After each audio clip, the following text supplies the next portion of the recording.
Hello, नमस्कार, Shri Swami Samarth. Good morning सगळ्यांना. आपल्या यूट्यूब चॅनलमध्ये पुन्हा एकदा सगळ्यांचं खूप खूप मनापासून स्वागत.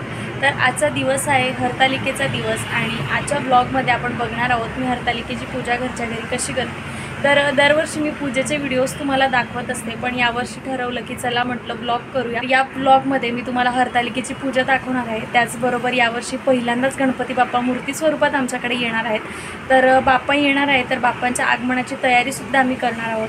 तर ती तयारी कशी करतो किंवा पूजा घरच्या घरी कशी करतो ते आपण आजच्या व्हिडिओमध्ये बघणार आहोत. चला तर मग व्हिडिओला सुरुवात करूया. सगळ्यात आधी आता मी देवपूजा उरकून घेते, छान रांगोळी वगैरे काढते आणि मग हरतालिकेची पूजा मांडणार आहे. त्याच्यानंतर आराध्या उठली की मग आराध्याला तयार करूया. मग मी स्वतः तयार होते आणि मग पूजेला सुरुवात करणार.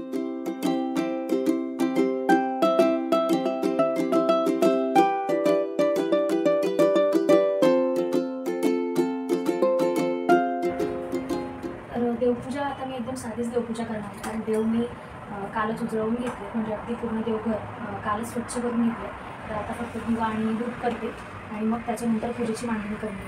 कारण आज जर देव उजळवायचं म्हटलं असतं तर खूप उशीर झाला असता, कारण सगळी गडबड होते. बाळला नसलं की शक्य होत नाही सगळ्याच गोष्टी. सो आम्ही विचार केला की कालच देव उजळवून घेऊ, म्हणून सगळं देवघर अगदी व्यवस्थित कालच स्वच्छ करून घेतला. सो आता फक्त म्हणजे कसं देवपूजा आणि हरतालिकेची पूजा करता येईल. त्याचबरोबर बाप्पांची तयारी करायची आहे, तर ते सुद्धा करून घेऊ. आणि जर शक्य झालं तर मोदकसुद्धा आजच बनवून असं ठरवलं आहे.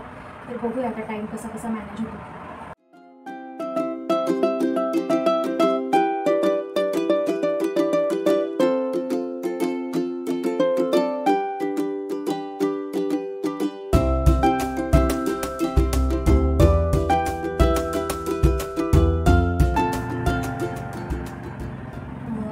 आधीच्या पण बऱ्याच व्हिडिओजमध्ये सांगितले, देवपूजा करताना नेहमी मी 2 दिवे लावते, म्हणजे 2च दिवे लावायचे असतात. एक म्हणजे आपला गाईच्या तुपाचा दिवा आणि एक म्हणजे आपला तेलाचा दिवा. तर शक्य झाल्यास तुम्हीसुद्धा गाईच्या तुपाचा दिवा लावत जा, खूप चांगलं असतं हे. मी आधीच्या पण बऱ्याच व्हिडिओजमध्ये याच्याबद्दल माहिती दिली आहे. तर आज पुन्हा एकदा सांगते की दिवे लावताना नेहमी 2 दिवे लावायचे. गाईच्या तुपाचा दिवासुद्धा नेहमी सकाळ संध्याकाळ आपल्याकडे तेवत असला पाहिजे.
सो जिसका डर था वही हुआ.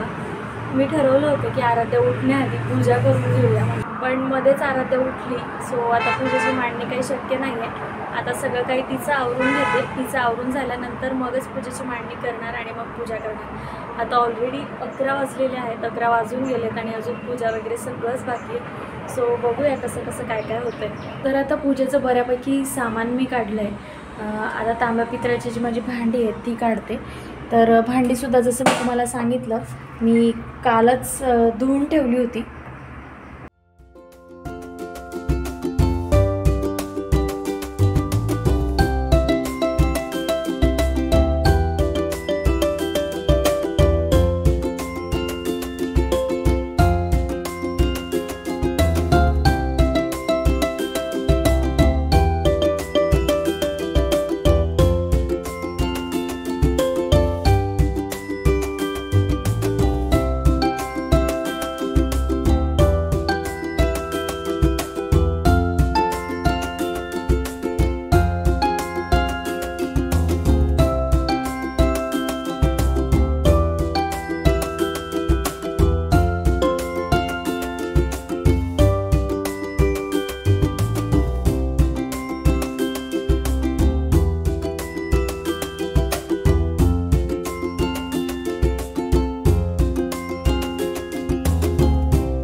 तर पूजा माझी मांडून झालेली आहे. पूजेची मांडणी मी दाखवणार होती, पण एक एक गोष्ट दाखवायला बराच वेळ गेला असता, म्हणून मी मांडून घेतली आहे आणि आता मांडणी कशी केली ते तुम्हाला दाखवते. तर सगळ्यात आधी मी एका चौरंगावर मांडणी केली आहे. चौरंगावर छोटं पाट ठेवून देवघरातली जी आपली महादेवाची पिंड असते तिची मांडणी केली आहे. त्याचबरोबर आपलं महादेवांचं आसन म्हणजे रुद्रयंत्र, देवाची घंटा आणि देवतांबा, आणि त्याचबरोबर अभिषेक करण्यासाठी गळती पात्र घेतलं आहे, याला आपण अभिषेक पात्रसुद्धा म्हणू शकतो. त्याचबरोबर 2 दिवे घेतलेत नंदादीप. आता पुढची मांडणी दाखवते. तर पुढच्या मांडणीत जसं आपल्याला सगळ्यांना माहिती आहे, हरतालिकेची पूजा करताना आपण सगळ्यात महत्त्वाचं वाळूचं शिवलिंग, यावर आपण सगळे पूजाविधी करत असतो. तर हे वाळूचं शिवलिंगसुद्धा बनवून घेतलं आहे. त्याचबरोबर या हरतालिकेच्या मूर्ती आहे. एक आहे हरतालिका देवी म्हणजे पार्वती देवींची मूर्ती, त्याचबरोबर त्यांच्या सखीची मूर्ती. तर ह्या ज्या मूर्त्या असतात ह्या फक्त पुण्यातच मिळतात. जर तुम्हाला दुसरीकडे कुठे मिळत असेल तर बघा, पण मला तरी नाही मिळाल्या. ह्या मूर्त्या पुण्यात मिळतात. त्याचबरोबर धूपपात्र घेतलं आहे आणि 2 समया घेतल्यात आणि पिंडीला थोडीशी छोटीशी सजावट पण केली आहे. आणि पूजेच्या साहित्यामध्ये इथे मी सगळी पत्री घेतली आहे. तर 5 फळांची पत्री, 5 फुलांची पत्री, त्याचबरोबर हे शंकरांना आवडणारं धोत्र्याचं फळ घेतलं आहे आणि ही बिल्वपत्र आहेत. ही इतकीच आम्हाला मिळाली आहेत. आता बघूया 108 पूर्ण होतात का.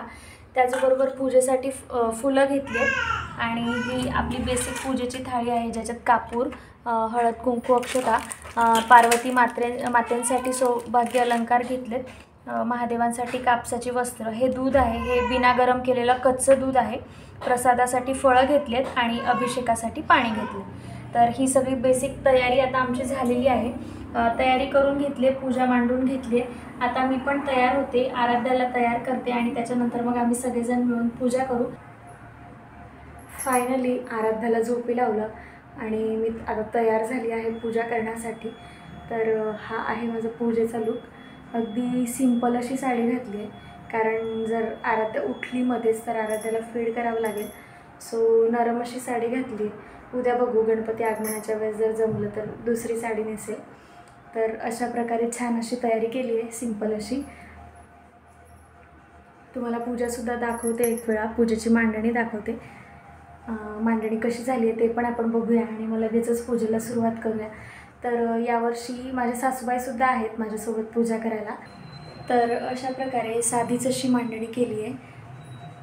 पूजेच्या साहित्याची सुद्धा जुळवाजुळव करून झाली आहे. आता फक्त पूजा बाकी आहे. पूजा झाल्यानंतर मग जमल्यास थोडंसं डेकोरेशनसुद्धा करून घेऊ आराध्या उठायच्या आधी. चला तर मग पूजेला सुरुवात करूया.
संपन्न झाली आहे.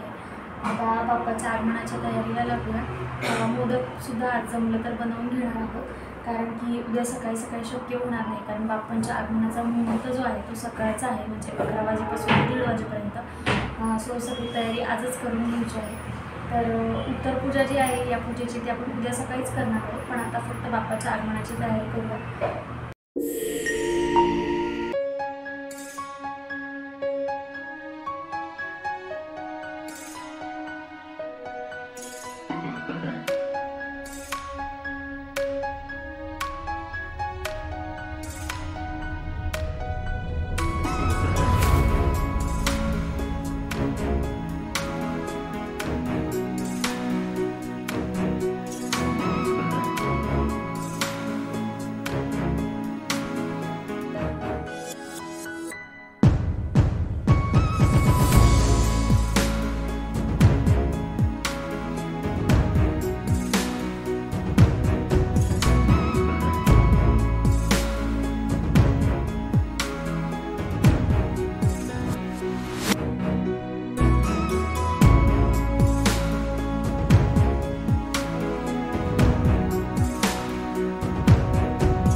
तर असं एकदम साध्या पद्धतीने बाप्पांचं डेकोरेशन केलं आहे.